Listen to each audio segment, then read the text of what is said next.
Just like everyone else, I get my kicks on Route 66.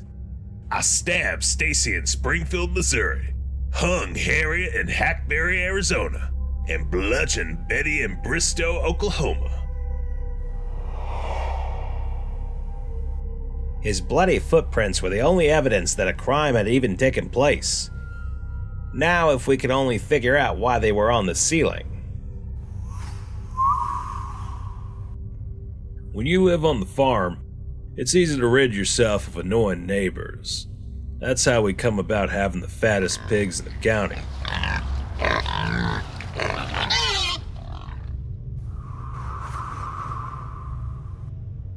How naive could I have been, thinking I would be safe camping alone in the woods? I'm sure my parents will know when they identify my body at the morgue in the morning. I thought I had finished my collection, but then I saw you. Hopefully, after I collect you, I'll be done for good.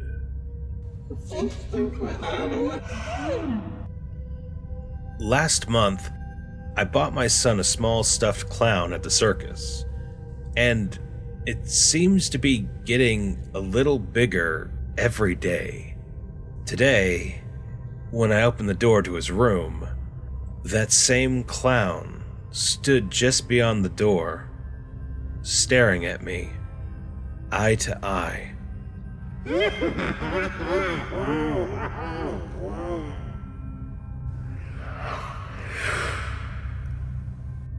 There she was, once again, the only person in the house working feverishly to prepare dinner for everyone, while her husband sat on the couch and played video games. One extra ingredient added to his helping of mashed potatoes will teach him a lesson he won't soon forget. Soft and warm, it tickled ever so slightly as I touched it. But then I poked it with a pen, and hundreds of wet, wriggling worms came spilling out in a stream of pus that ran down my leg. He stood outside my bedroom window that night, and each flash of lightning revealed his ominous silhouette to me. I quietly put on my rain slicker, pulled the butcher knife out from under my pillow, and made my way outside to surprise my unwanted guest on his last night alive.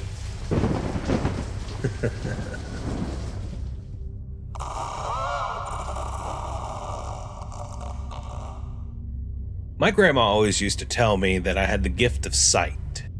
Staring at the bloody and bruised woman standing at the foot of my bed, I can't help but wish my dear old grandma had just been a pathological liar.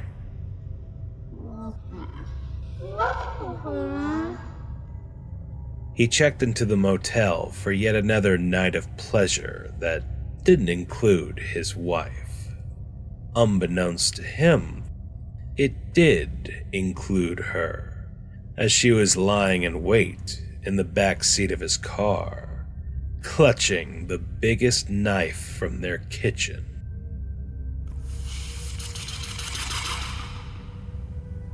With my eyes closed and my headphones playing my favorite tunes, I leaned my head back for some much-needed snooze time. When I opened my eyes, whoa! It dropped from the ceiling onto my face. Ugh! Turning my final moment of peace into a major bummer. I tell ya, living in the country is way better than living in the city. Seriously, you could get away with murder out here. Last night, all the lights in my house went out while I was in the shower. This morning, you'll find me laying on a table at the coroner's office, with conditioner in my hair and a slice across my throat.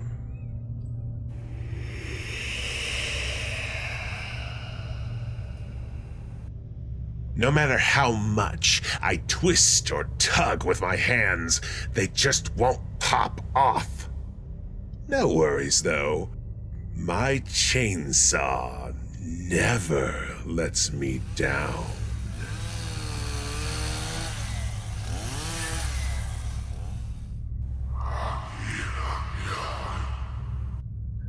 I pull my comforter straight on my bed every morning when I wake up. Tonight, when I got home from work, I went to my bedroom to change my clothes, and my comforter was turned down.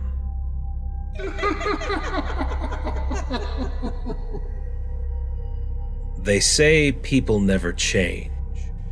Pulling the knife from my drawer and walking slowly towards the bedroom, I fear they may be right.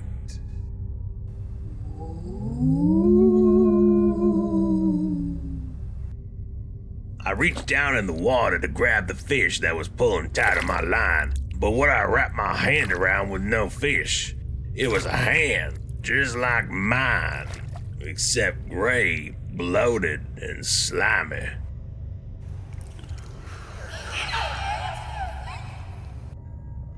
The note from the customer asked me to bring the food inside because he had a broken leg and couldn't get to the door.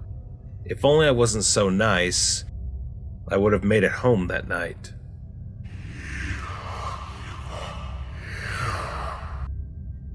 Why must I sleep when this is all I hear?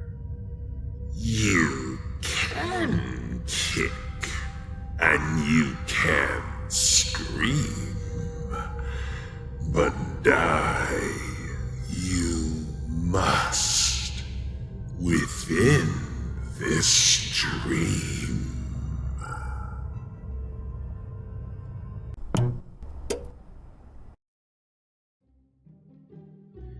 Thank you for listening. For more stories, check out the rest of the channel. You know you want to.